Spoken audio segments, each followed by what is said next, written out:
Hello dear students and all respected viewers, myself Pritam sir, and now we will see the second part of the second lesson of ninth standard Hindi medium, that is the fun they had. Yes dear students, आज हम second part देखेंगे। इसके पहले मैं आपको बता दूं कि जो हमारा चैनल है द आर्या अकेडमी चैनल, इस पे आपको हर एक क्लास के फर्स्ट स्टैंडर्ड से लेकर के 12th स्टैंडर्ड तक के क्लास के ऑलमोस्ट सभी सब्जेक्ट्स के वीडियो मिल जाएंगे। तो आप इस चैनल पर नए हैं तो इसे सब्सक्राइब कर लीजिए, अपने दोस्तों और रिश्तेदारों में भी इसे शेयर करिए ताकि वो भी इस चैनल से अपने एजुकेशन को कंटिन्यू कर सकें। तो डियर स्टूडेंट्स, जो द फन दे हैड है, इस स्टोरी में हमने देखा था कि मार्गी, जो कि इसमें मेन लीड में आप कह सकते हो या मेन कैरेक्टर है, और उसका एक भाई है टॉमी। और ये जो कहानी है इसाक एसिमोव जी ने अपनी ऐसी कल्पना में लिखी है कि इन फ्यूचर आने वाले 100-150 साल के बाद या 200 साल के बाद किस तरह का फ्यूचर होगा एजुकेशन का, उसके बारे में उन्होंने यहाँ पर बताने की कोशिश की है। तो मार्गी जो है उससे कहानी स्टार्ट होती है, वो अपने डायरी में कुछ लिख रही होती है और वो लिखती है कि टॉमी को आज एक वास्तविक बुक मिली है। फिर वो रिकॉल करती है कि जब एक बार उसके दादाजी ने बताया था कि उनके दादाजी ने बताया था कि कहानियाँ क्या होती थी, सब पहले ऐसे किताबों में लिखी हुई होती थी या छपी हुई होती थी। फिर कहानी और आगे बढ़ती है, वो जो रियल बुक थी जो कि टॉमी ने पाई थी वो उसे देखती है तो वो उसे बड़ी भयावह और क्रिंकली, मतलब कि काफ़ी पुरानी बुक हो चुकी थी। तो आप समझ सकते हैं कि उसके पेजेस वगैरह भी काफ़ी क्रिंकली यानी कि मुड़ उड़ चुके थे। तो इस तरीके से हमने देखा था कि वह जो बुक है काफ़ी पुरानी है और उसके बाद वह पूछती है टॉमी से कि इस बुक में किसके बारे में लिखा हुआ है। तो डियर स्टूडेंट्स, उसके पहले उसका भाई ये कहता है कि अगर तुम इस बुक के थ्रू जाओगी पढ़ोगी तो तुम तो इसे फेंक दोगी, मैं ऐसा अनुमान लगाता हूँ, क्योंकि हमारी जो टेलीविज़न है उसके अंदर तो लाखों बुक्स हैं और मैं तो इसको रखूँगा क्योंकि उन लाखों बुक्स के अलावा भी मेरे पास कुछ और भी बुक्स हो जाएंगी। तो इस तरीके से इनके बीच में कन्वर्सेशन चलता रहता है और उसके बाद जो मार्गी है वो उनसे पूछती है अपने भाई से, और उसका भाई है वो क्या है, वो 13 ईयर्स का है और जो मार्गी है वो 11 ईयर्स की है। यानी कि जो टॉमी है वो उससे बड़ा है और उसने काफ़ी बुक्स उस देखी हुई है। तो वो बताता है कि मुझे एटिक में ये बुक मिली थी, और फिर वो जब पूछती है कि इसमें किसके बारे में लिखा था, वो जब उसका भाई कहता है कि स्कूल के बारे में लिखा है, तो वो थोड़ा सा निराशाजनक हो जाती है और फिर पूछती कि स्कूल के बारे में लिखा है, स्कूल के बारे में ऐसा क्या लिखने की ज़रूरत है, क्योंकि मैं तो स्कूल से बहुत नफ़रत करती हूँ। तो मार्गी क्या थी, स्कूल से बहुत नफ़रत करती थी। क्यों करती थी ये हमने कहानी में आगे देखा था, क्योंकि उनका जो स्कूल था वो हमारी तरह है, जैसे कि आज हम पढ़ रहे हैं बिल्डिंग्स वगैरह में जाकर के, वैसा स्कूल नहीं था। वो एक मैकेनिकल टीचर था, यानी कि एक मैकेनिक, एक मशीन थी, वही मशीन उनका टीचर भी था, स्कूल भी था। लेकिन कुछ दिनों से क्या हो रहा था, वो अब और ज़्यादा उससे नफ़रत कर रही थी, क्योंकि कुछ दिनों से जब ज्योग्राफी की जो टेस्ट हो रहे थे उसमें उसके मार्क्स कम आ रहे थे, यानी कि उसका प्रोग्रेस काफ़ी नीचे जा चुका था। इसलिए उनकी मम्मी ने क्या किया था, एक काउंटी इंस्पेक्टर को बुलाया था ताकि वो उसके टीचर को ठीक कर सके। तो यहाँ तक डियर स्टूडेंट्स हमने देखा था कि काउंटी इंस्पेक्टर भी आ जाता है, जो कि छोटा सा नाटा सा है, गोल मटोल सा है, और उसके बाद उसका चेहरा लाल है, फिर पूरे वायर्स एंड डायल्स के साथ आता है। वह मार्गी को देख के हंसता है, उसको एक एप्पल भी देता है और उसके टीचर को वहाँ से ले भी जाता है। तो यहाँ तक की कहानी में हमने देख लिया था कि उनकी टीचर को, यानी कि जो मशीन है उसको अपार्ट किया गया है। और उसके बाद मार्गी अब क्या सोच रही है, आगे क्या होगा, आइए हम देखते हैं। Margie had hoped wouldn't know how to put it together again, but no he knew how all right, and after an hour or so there it was again, large, black and ugly, with a big screen on which all the lessons were shown and the questions were asked। तो यहाँ पर देखिए जो कुछ line ऊपर कही गई है, तो उसमें मार्गी ये सोच रही थी कि अरे अब तो ये टीचर गई, अब ये उनको नहीं पता होना चाहिए कि इसको कैसे सही से करना है, और मतलब सारे पार्ट्स कैसे सही से लगाने नहीं पता हो तो वो ख़राब हो जाएगा, जब ख़राब हो जाएगा तो फिर मुझे छुटकारा मिल जाएगा उससे। लेकिन ऐसा नहीं होता, वो जो काउंटिंग इंस्पेक्टर होता है उसने प्रॉपरली पूरा सेट कर दिया है। और सेट करने के बाद देखिए यहाँ पे कह रहा है कि फिर से जो वो स्क्रीन थी, लार्ज है ना, ब्लैक और अगली स्क्रीन थी, बड़ी सी ब्लैक कलर काले कलर की, यानी भद्दी सी दिखने वाली जो स्क्रीन थी वो सामने आ गई, जहाँ पे कि सारे के सारे लेसन्स उसको वहाँ पर दिखाई दे रहे हैं। And the questions were asked, और वहाँ पे क्वेश्चंस भी पूछे जा रहे हैं। दैट वॉजंट सो बैड, लेकिन वो उतना भी बुरा नहीं था। The Margie hated most was the slot where she had to put homework and test papers. देखो उसमें जो पढ़ाया जाता था, जो बताया जाता था, वो उसे उतना बुरा नहीं लगता था। सारे लेसन उसको दिखते थे, काफ़ी अच्छा था, लेकिन वो बुरा नहीं लगता था। उसको सबसे ज़्यादा बुरा क्या लगता था? द मार्गी हैटेड मोस्ट, वो सबसे ज़्यादा नफरत किससे करती थी? The slot. स्लॉट मतलब खांचा होता है ना, जहाँ पे कोई भी चीज़ हम लोग डालते हैं। देखो ATM कार्ड वगैरह के लिए जो स्लॉट होता है, तो वो उस स्लॉट में आपने देखिए चार्जिंग का स्लॉट होता है, तो जो भी स्लॉट है मतलब किसी भी चीज़ को इंसर्ट करने का जो प्लेस होता है। Where she had to put homework, जहाँ पर उसको homework and test papers put करने होते थे ना, वही स्लॉट उसको सबसे ज़्यादा बुरा और सबसे ज़्यादा उससे उसको नफरत होती थी। She always had to write them out in a punch code they made her learn when she was 6 years old, and the mechanical teacher calculated the marks in no time. तो डियर स्टूडेंट्स, अब तक हमने देख लिया कि उसे वो वाला स्लॉट जहाँ पे उसे होमवर्क और टेस्ट पेपर पुट करने होते थे वो बहुत ज़्यादा ही अच्छे नहीं लगते थे, यानी कि उनसे वो नफरत करती थी। और she always had to write them out in a punch code, और उसे हमेशा वो जो भी टेस्ट पेपर और जो भी होमवर्क वाले वर्कशीट होते थे उसे पंच कोड में लिखना होता था। कैसे लिखना होता था? पंच कोड में। ये शायद कोई मशीन की लैंग्वेज हो। They made her learn when she was 6 years old, और यह पंच कोड उसने कब सीख लिया था या फिर उसको कब सिखा दिया गया था? जब वह 6 वर्ष की थी, 6 years old थी, तभी उसको यह पंच कोड लिखना सिखा दिया गया था। And the mechanical teacher calculated the marks in no time, और जो मैकेनिकल टीचर था उसे उस मार्क्स को कैलकुलेट करने में कोई भी समय नहीं लगता था। जैसे उसने टेस्ट पेपर पुट किया, आप लोग जैसे टेस्ट दे देते हो तो टीचर चेक करते हैं, चेक करने के बाद फिर मार्क्स देते हैं ना, लेकिन वहाँ पे ऐसा नहीं था। वो जैसे उसने पुट किया ऑटोमेटिकली एकदम नो टाइम, बिना कुछ समय गवाए तुरंत जो मैकेनिकल टीचर होता था उनका मार्क्स भी बता देता था। देन डियर स्टूडेंट्स, यहाँ पे देखिए आगे, the inspector had smile after he was finished and patted Margie's head. He said to her mother, "It's not a little girl's fault, Mrs. Jonas." अब यहाँ पे जो इंस्पेक्टर, जिसने कि उसे, जो काउंटी इंस्पेक्टर था जिसने कि मैकेनिकल टीचर को सही कर दिया था, वह स्माइल कर रहा है, हंस रहा है, मुस्कुरा रहा है, मुस्कुरा चुका है क्योंकि हैड लगा हुआ है। तो ये कौन सा टेंस है? हमारा पास्ट परफेक्ट टेंस है। आफ्टर ही वॉज फिनिश, जैसे उसने खत्म कर लिया। एंड पैटेड मार्गीज हेड, और उसने मार्गी के हेड को क्या किया? पैटेड। पैटेड करना मतलब थपथपाना। Then he said to her mother, और उसके बाद उसने उनकी मम्मी से, यानी कि मार्गी की मम्मी से कहा, it's not the little girls fault, और ये जो छोटी बच्ची, इसकी कोई गलती नहीं है Mrs Jones. I think the geography sector was geared a little too quick, मुझे ऐसा लगता है, मैं ऐसा सोचता हूँ कि जो ज्योग्राफी सेक्टर था जिसमें कि ये बच्ची बहुत बुरे से बुरा करते जा रही थी दिन प्रतिदिन टेस्ट, ये थोड़ा सा गियर्ड हो गया था। गियर्ड हो गया था मतलब कुछ समय के लिए आगे चला गया था, ठीक है।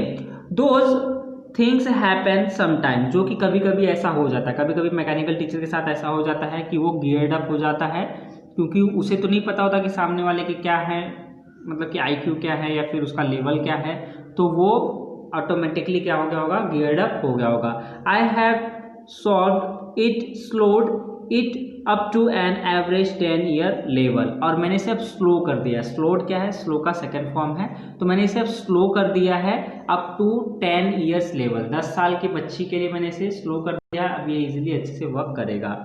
Actually the overall pattern of her progress is quite satisfactory, and he patted Margie's head again, और उसके बाद उन्होंने कहा कि ओवरऑल अगर इसकी प्रोग्रेस देखें, जो मार्गी है उसकी जो प्रगति हम पढ़ाई में देखें, तो ओवरऑल बहुत अच्छी है, संतोषजनक है। सेटिस्फैक्ट्री मतलब क्या होता है? संतोषजनक होना। And he patted Margie's head again, और उन्होंने फिर से मार्गी के हेड को क्या किया है? पैट किया। पैटेड करना मतलब होता है थपथपाना। मार्गी वॉज डिसअपॉइंटेड, मार्गी क्या हो गई थी? अब डिसअपॉइंटेड हो गई थी, निराश हो गई थी। क्यों निराश हो गई थी? आगे देखते हैं। She had been hoping they would take the teacher away altogether, वह ऐसी आशा कर रही थी कि क्या होगा कि ये जो हमारी टीचर है इसको दूर ले जाया जाएगा। क्यों दूर ले जाया जाएगा ये भी हम देख लेते हैं। They had once taken Tommy's teacher away for nearly a month because the history sector had blanked out completely, और वो ऐसा क्यों सोच रही थी कि उसके टीचर को दूर ले जाया जाएगा? क्योंकि एक बार क्या हुआ था ना कि टॉमी का जो टीचर है, ठीक है, यानी कि उनका भी एक मैकेनिकल टीचर होगा, दोनों बच्चों के लिए अलग अलग टीचर, यानी कि अलग अलग स्कूल है।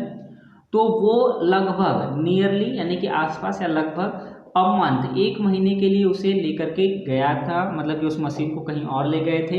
क्यों ले गए थे? बिकॉज क्योंकि the history sector had blanked out completely, क्योंकि जो हिस्ट्री का सेक्शन जो था उस मैकेनिकल टीचर में वो टोटली क्या हो गया था? ब्लैंक हो गया था।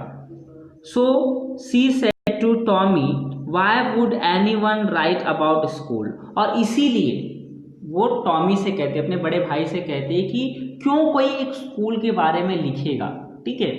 फिर Tommy looked at her very superior eyes because it's not our kind of school stupid, this is the old kind of school that they had hundreds of years ago, and he added loftily, pronouncing the word carefully, centuries ago। अब यहाँ पर देखिए, जो हमारी मार्गी है, इसलिए वो टॉमी से क्वेश्चन की थी कि स्कूल के बारे में क्यों कोई लिखेगा। टॉमी ने उसे बड़ी सुपीरियर आंखें चढ़ाते हुए देखा, या बड़ी आंखें करते हुए उसको देखा, और फिर आंसर दिया उसने क्या कहा? Because it's not our kind of school, क्योंकि वह हमारे तरह जो अभी हम जैसा स्कूल में पढ़ रहे हैं ऐसा स्कूल नहीं था। स्टूपिड होता है मूर्ख। This is the old kind of school, यह एक पुराने जमाने का स्कूल है। That they had hundreds and hundreds of years ago, जो कि सैकड़ों साल पहले हुआ करता था। ही एडेड लॉफ्टली, और उसने लॉफ्टली मतलब कि उस चीज़ को थोड़ा सा और बढ़ा के गौरवशाली ढंग से बोला। क्या कहा? प्रोनाउंसिंग द वर्ड केयरफुल्ली, और उस वर्ड को बड़ा ही केयरफुल्ली उसने प्रोनाउंस किया, सेंचुरीज अगो, है ना, ऐसे एकदम ध्यान दे करके उसको, सेंचुरीज अगो, अरे सैकड़ों साल पहले जो स्कूल हुआ करता था उसके बारे में है ये। मार्गी was heard, well I don't know what kind of school they had all time ago. She read the book over his shoulder for a while, then said, anyway, they had a teacher. अब मार्गी थोड़ा सा hurt हुई है, उसको थोड़ा सा बुरा लगा, और उसके बाद उसने आंसर दिया कि well I don't know what kind of school they had all that time एगो। हम मुझे क्या पता, मैं नहीं जानती कि उस समय के स्कूल कैसे हुआ करते थे उतने समय पहले के। She read the book over his shoulder for a while, और उसने कुछ समय के लिए उस बुक को पढ़ा, ठीक है। हिज शोल्डर एक्चुअली बताया जा रहा है कि थोड़ा सा उसने बुक के ऊपर नजरें फेरी, एंड देन सेड, और उसके बाद उसने कहा, anyway they had a teacher. अच्छा छोड़ो, कोई बात नहीं, क्या उनको भी टीचर पढ़ाते थे? क्या उनके पास टीचर थे क्या? Sure they had a teacher but it wasn't a regular teacher, it was a man. अब ये जो स्टेटमेंट आया है ये टॉमी के डायलॉग्स हैं। टॉमी क्या कह रहा है? हाँ श्योर, निश्चय ही उनके पास एक टीचर हुआ करते थे, but it wasn't a regular teacher, लेकिन वो कोई रेगुलर टीचर नहीं, जैसा कि अब हमारे पास है कि मैकेनिकल टीचर एक जगह लगा दिया तो वो वहीं पे पढ़ा रहेगा, ऐसा टीचर नहीं थे। इट वॉज अ मैन, वह व्यक्ति हुआ करते थे, पर्सन हुआ करते थे। A man, how could a man be a teacher? अब यहाँ पे देखिए एक्सक्लेम कर रही है मार्गी, बोल रही है एक व्यक्ति, एक person, how could a man be a teacher, एक आदमी कैसे टीचर बन सकता है? Well, he just told the boys and girls things and gave them homework and asked them questions. तो फिर से टॉमी रिप्लाई कर रहा है, अपने डायलॉग्स बोल रहा है कि well he just told the boys and girls things and gave them homework and asked them questions.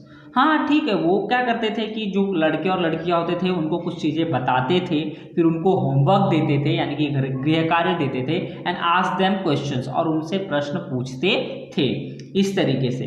A man isn't smart enough. अब यहाँ पे मार्गी क्यूरियोसिटी देखिए उसकी बढ़ती जा रही है, क्योंकि वो टॉमी से छोटी है ना, वो 11 ईयर्स की थी और टॉमी 13 ईयर्स का था, तो टॉमी ज़्यादा जानता था। वो अपनी क्यूरियोसिटी दिखा रही, बता रही है, बोल रही क्या सचमुच में जो इंसान होते थे, जो मनुष्य होते थे या फिर जो पर्सन होते थे, चाहे मैन हो वुमेन हो, क्या इतनी स्मार्ट होते थे कि वो लोग टीचर बन जाते थे? ऐसा उसने क्वेश्चन किया है। तो यहाँ पर जो टॉमी है उसने क्या कहा? Sure he is, my father knows as much as my teacher. हाँ जरूर ही, निश्चय ही वो हुआ करते थे, मेरे जो पिताजी हैं, अब यहाँ पे उसने मेरे पिताजी का है बट दोनों के पिताजी हैं, knows as much as my teacher, जितना कि मेरी टीचर जानती है उतना ही मेरे पापा भी जानते हैं। ऐसा किसने कहा है? टॉमी ने कहा है। तो आइए डियर स्टूडेंट्स, यहाँ पे देखिए कुछ ऐसे शब्द दिए हुए जैसे लॉफ्टली मतलब early in a superior tone, बेचा यानी श्योरली, डिस्प्यूट, आर्ग्यू और क्वेरल विथ, ये वर्ड्स हम आगे देखेंगे। तो आइए देखते हैं अब आगे क्या होता है। He knows almost as much I betcha. Betcha मतलब क्या होता है? Surely, I bet you. इसका अगर देखा जाए तो फुल फॉर्म या फिर कह सकते हो कि आई बेट यू का होता है बेचा, इसका मतलब होता है निश्चय ही, ठीक है। He knows almost as much, निश्चय ही। Margie wasn't prepare to dispute that. Dispute का मतलब ये देखा ना, आर्ग्यू वगैरह करना। तो मार्गी इतनी प्रिपेयर नहीं थी, इतनी तैयार नहीं थी कि वो उससे आर्ग्यू करे, डिस्प्यूट करे। She said I wouldn't want a strange man in my house to teach me.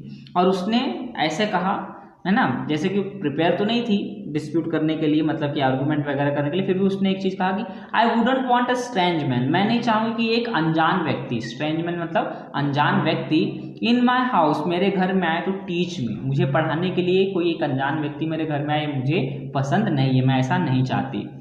Tommy scream with laughter. अब टॉमी ना जोर से हंसने लगा, ठीक है। जैसे स्क्रीम मतलब होता है चीखना, चिल्लाना, बट यहाँ पे वो जोर से हंस रहा है। यू डोंट नो मच मार्गी, अरे तू कुछ नहीं जानती मार्गी। The teacher didn't live in the house, teacher लोग घर में आकर के नहीं रहते। They had a special building and all kids went there, उनके पास एक स्पेशल बिल्डिंग हुआ करती थी, इमारत हुआ करती थी, और सभी बच्चों को वहां जाना पड़ता था। And all the kids learn the same things. अब देखिए उसकी क्यूरियोसिटी जो बढ़ रही है, तो क्वेश्चन पे क्वेश्चन पुट किए जा रही है। अब वो कह रही क्या सभी बच्चे एक ही चीज पढ़ते थे क्या? देन जो टॉमी है वो रिप्लाई कर रहा है, उसने कहा sure if they were the same age, निश्चय ही अगर ना वो लोग सेम एज के, मतलब एक ही हम उम्र हैं, एक ही उम्र के अगर बच्चे हैं, जैसे तुम 11 ईयर्स के हो, तो 11 ईयर्स के जितने ही बच्चे रहेंगे उनको कोई एक ही टीचर पढ़ाएंगे। जैसे अभी होता है ना, हम लोग first standard, second standard, third standard में, तो जो सेकंड स्टैंडर्ड में बच्चे हैं तो सेकंड स्टैंडर्ड के बच्चे एक साथ, नाइन्थ में आप हो तो नाइन्थ के बच्चे एक साथ बैठ कर पढ़ते हैं ना। तो ऐसा स्कूल आज का है, लेकिन इन फ्यूचर लोगों को ऐसा नहीं पता होगा, तो उनके मन में क्यूरियोसिटी तो होगी ही। जैसे अभी हमारे मन में क्यूरियोसिटी होती ना कि पहले गुरुकुल हुआ करता था, लोग अपना घर छोड़ के गुरु के पास रहते थे, ऐसा पढ़ते थे क्या, हम कैसे आश्चर्य करते हैं, तो वैसे ही आश्चर्य इनको भी हो रहा है, और बहुत से क्यूरियोसिटीज आ रही हैं, बहुत से ऐसे क्वेश्चंस माइंड में आ रहे हैं। But my mother says teacher has to be adjusted to fit mind of each boy and girl it teaches and that each kid has to be taught differently. अब देखिए यहाँ पे जो मार्गी है वो कह रही है, लेकिन मेरी जो मम्मी है ना वो कहती हैं कि जो टीचर है has to be adjusted to fit the mind of each boy and girl. जो टीचर होता है ना उसे हर एक बच्चे, हर एक लड़के और लड़की के जो माइंडसेट होते हैं, उसका जो दिमाग होता है, उसके हिसाब से उसको एडजस्ट करना पड़ता है। इट टीचेस, जो कि वो उन्हें पढ़ाएगा। जैसे अभी देखा था ना, जो ज्योग्राफी का जो गियर्ड अप हो गया था, तो इससे थोड़ा सा ऊपर लेवल का वो बता रहा था, टेस्ट ले रहा था, जो मैकेनिकल टीचर है। लेकिन यहाँ पे अगर उनको उनके लेवल पे अगर एडजस्ट कर दिया जाए तो उनको प्रॉपरली पढ़ाएंगे। And each kid has to be taught differently, और हर एक बच्चे को ना अलग अलग तरीके से अलग अलग टीचर को पढ़ाना चाहिए, ऐसा उसकी मम्मी ने उसे बताया था मार्गी को। Just the same they didn't do it that way, then if you don't like it you don't have to read the book। अब देखो यहाँ पे होता है ना कि अगर आपके कोई बड़े भाई हैं, उनसे आप बार बार क्वेश्चन किए जा रहे हो, वो आपको आंसर दे रहा है, तो आप उसका थोड़ा सा ऐसे बता रहे हो कि नहीं ये चीज़ ऐसे नहीं वैसे होती है। जैसे अभी इसने कहा ना, अरे मेरी मम्मी तो कहती थी कि ऐसा थोड़ी होता है, हर एक बच्चे के लिए अलग अलग, हर एक लड़के लड़की के लिए अलग अलग टीचर होना चाहिए। तो यहाँ पे थोड़ा सा खींच गया है जो टॉमी है, वो थोड़ा सा बार बार क्वेश्चन कर रही है, फिर वो उल्टा जवाब भी दे रही है। इसलिए उसने क्या कहा, just the same they didn't do it that way, then if you don't like it don't have to read the book. तो ये चीज़ ऐसी वो लोग करते थे और उस तरीके से करते थे। इफ़ यू डोंट लाइक, अगर तुम्हें ये पसंद नहीं है, if you don't have to read the book, तो तुम्हें बुक भी पढ़ने की ज़रूरत नहीं है। I didn't say I didn't like it, मार्गी सेड क्विकली। लेकिन मार्गी ने तुरंत ही जवाब दिया कि अरे मैंने ऐसा थोड़ी कहा कि मुझे ये पसंद नहीं है। She wanted to read about those funny schools, और वो चाहती थी कि वो जो स्कूल है उस स्कूल के बारे में वो पढ़े। Then they weren't even half finished when Margie's mother called Margie school। अब उन्होंने उसे आधा भी कंप्लीट नहीं किया था, जो बुक थी उसको आधा भी कंप्लीट नहीं किया था, तभी उसकी माँ मतलब कि मार्गी और टॉमी की माँ ने, जो मिसेस जॉनेस हैं, उन्होंने उनको बुला लिया और बोला कि मार्गी स्कूल, यानी कि मार्गी अब तुम्हारे स्कूल का समय हो चुका है। तो डियर स्टूडेंट्स, आज हम इतना ही देखेंगे सेकेंड पार्ट में। ऑलमोस्ट 20 मिनट्स का मैं हमेशा सेशन ले रहा हूँ ताकि आपको बोर्डम भी ना हो। तो अब तक हमने देख लिया कि वो कितनी क्यूरियस है जानने के लिए कि उस स्कूल के बारे में, और उस स्कूल में क्या होता था क्या नहीं होता था। लेकिन अब फिर से उसको स्कूल में जाना पड़ रहा है, तो कौन से स्कूल में जाएगी और कैसे वो पढ़ रही होगी और किस तरीके से उसका एटमॉस्फेयर होगा, ये हम लोग नेक्स्ट पार्ट में देखेंगे। तो डियर स्टूडेंट्स, अगर ये एक्सप्लेनेशन अच्छा लग रहा हो तो इसे लाइक करिए, अपने दोस्तों के साथ इसे शेयर भी करिए। हम मिलेंगे नेक्स्ट पार्ट में इसको एक्सप्लेन करते हुए।